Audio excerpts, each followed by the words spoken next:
Dumfries, July 12th, 1796. My dear cousin, when you offered me money assistance, little did I think I should want it so soon. A rascal of a haberdasher, to whom I owe a considerable bill, taking it into his head that I am dying, has commenced a process against me, and will infallibly put my emaciated body in jail. Robert Burns achieved more with his poetry than any writer since Shakespeare. With poems about the ordinary world, he inspired everyone from Byron to Beethoven.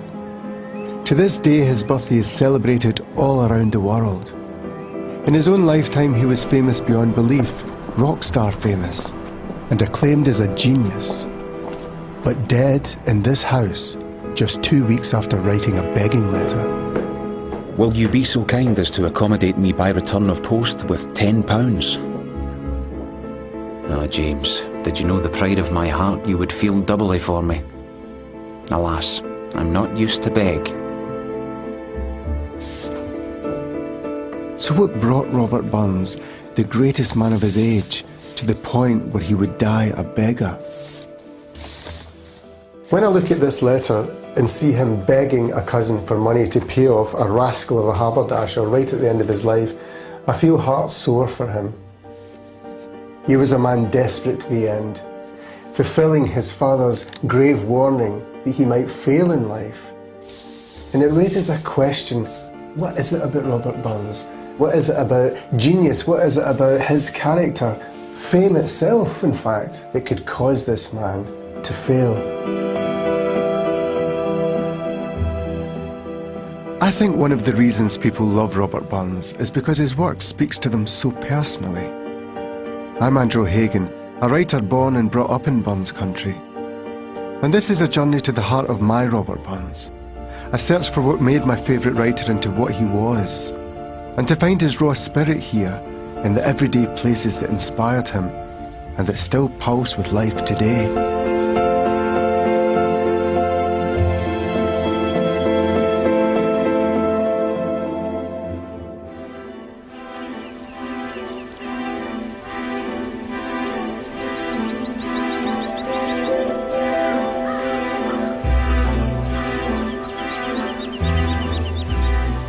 Once I loved a bonny lass, aye, and I love her still.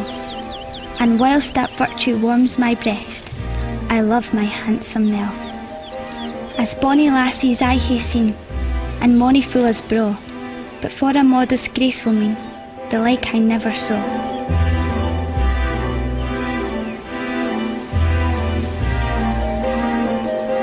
Robert Burns' first discovery as a writer was intensely personal, inspired by a girl he met in the fields.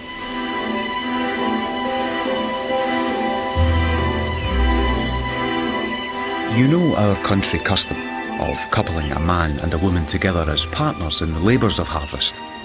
In my 15th autumn, my partner was a bewitching creature, a year younger than myself. My scarcity of English denies me the power of doing her justice in that language. But you know the Scotch idiom. She was a bonny, sweet, sonsy lass.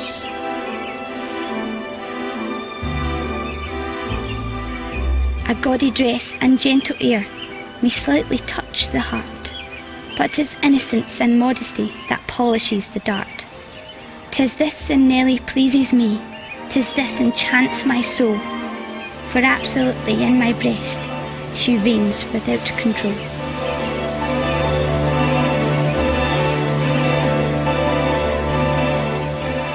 That was Robert Burns' first ever poem, written when he was only 15. Not bad for a 15-year-old, but there's no way that his gigantic reputation would have been made by that poem alone. What it was, though, was a start. It was also the result of years of study. Despite a lowly station in life, Burns' father insisted that his children were educated. But just after writing Handsome Nell, Burns and his family fell heavily into debt and were almost forced from their home by a cruel landlord. My father's generous master died, and to cleanse the misfortune we fell into the hands of a factor. My indignation yet boils at this scoundrel factor's insolent, threatening letters which used to set us all in tears. It was something he would never forget. It might even be a key to understanding the man Burns would become.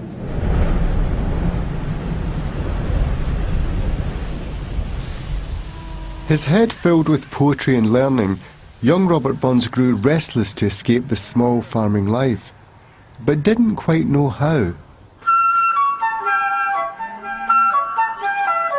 The great misfortune of my life was to want an aim.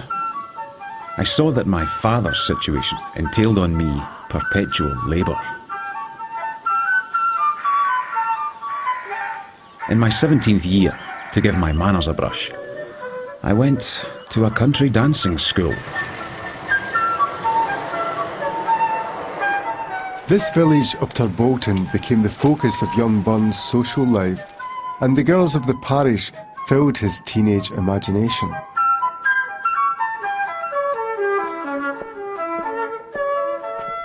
My heart was completely tender, and was eternally lighted up by some goddess or other. And, as in every other warfare in this world, my fortune was various.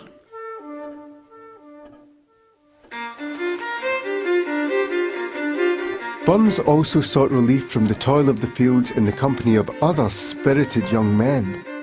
He became the central figure in a group who were as hungry for life and for ideas as he was. They organised themselves into a club called the Tarbolton Bachelors' Club, and their aims were to forget their cares and labour in mirth and diversion. They rented out this room and turned it into their very own debating chamber. For generations of poetry lovers, Robert Burns was the ultimate sentimentalist.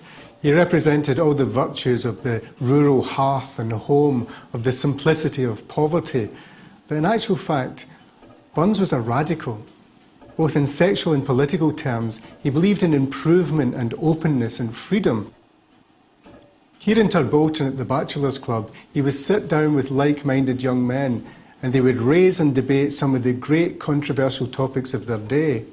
And they did so in a spirit of self-improvement, of openness. They wanted change, and they didn't want the dark instruction of the church to darken down their own particular needs for freedom. Burns grew eloquent as a maker of radical arguments and a maker of rhymes. Rhymes that were drawn from life. A shire is world enough, wrote Shakespeare, and for Burns it was Ayrshire. This pub in Mauchline is the dead centre of his universe.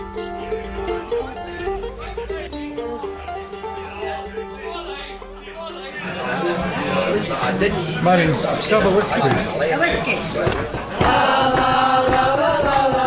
Burns was a genius at taking the carnival of life he encountered in ordinary places like this village pub and transforming it into art of the highest order. The Jolly Beggars, one of his neglected masterpieces, was inspired by the goings-on here, back when this place was more than just a lively local. This is the Jolly Beggars' House. It was a place of all repute. It was a brothel at the time of Burns. The upper class would like to think that Burns was never in this establishment. We all know better than that.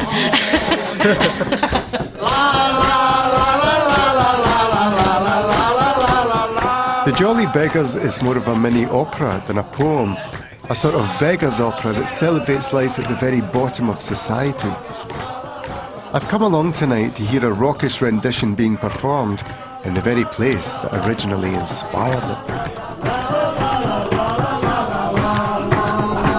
And now I must beg with a wooden arm and leg. And now I must beg with a wooden arm and leg, and many a tattered rag hanging o'er my bum. I'm as happy with my wallet, my bottle and my callet, as when I used in scarlet to follow the drum.